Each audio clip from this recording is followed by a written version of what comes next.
Right now, the American Red Cross is experiencing an emergency blood shortage, reporting the lowest donations in 2 decades. And joining me now to discuss the dire situation and what's ahead is Red Cross Chief Medical Officer Dr. Baia Lasky. Dr. Lasky, over the last 20 years, the number of people donating blood to the Red Cross has fallen by about 40%. And that number, as I understand, continues to drop. It's really alarming. What's the reason for that decline? Well, it's a good question. We don't know. What we do know is that there are just fewer donors coming out.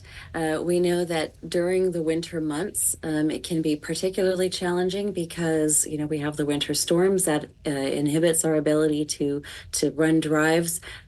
Fewer donors are coming to donate.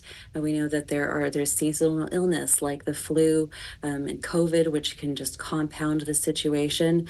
But why there are fewer donors? I'm not sure.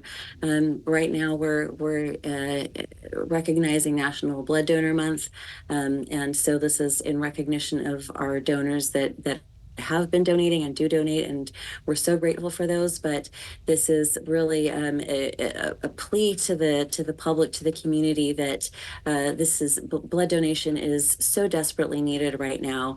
Every 2 seconds, someone in the country is going to need blood, and it's really the blood on the shelves today that's going to save lives, especially when there are emergencies. I know you're welcoming all donors right now, but is there a blood type in particular you need more than others at the moment?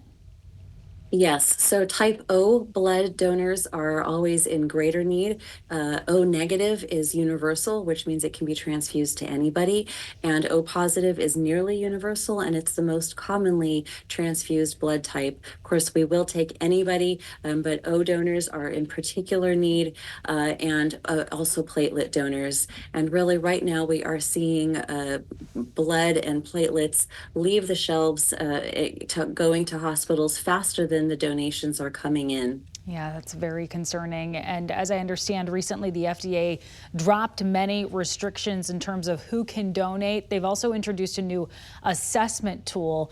What do we know about that? Is it expected to help here? So yes, the FDA has made some changes to make the blood donation process more inclusive. It has moved away from eliminating time-based deferrals based on sexual orientation, and it has moved towards a more individualized risk assessment. However, this is not something that we ask now that the questionnaire has changed. We don't really know, how this is going to impact blood donation.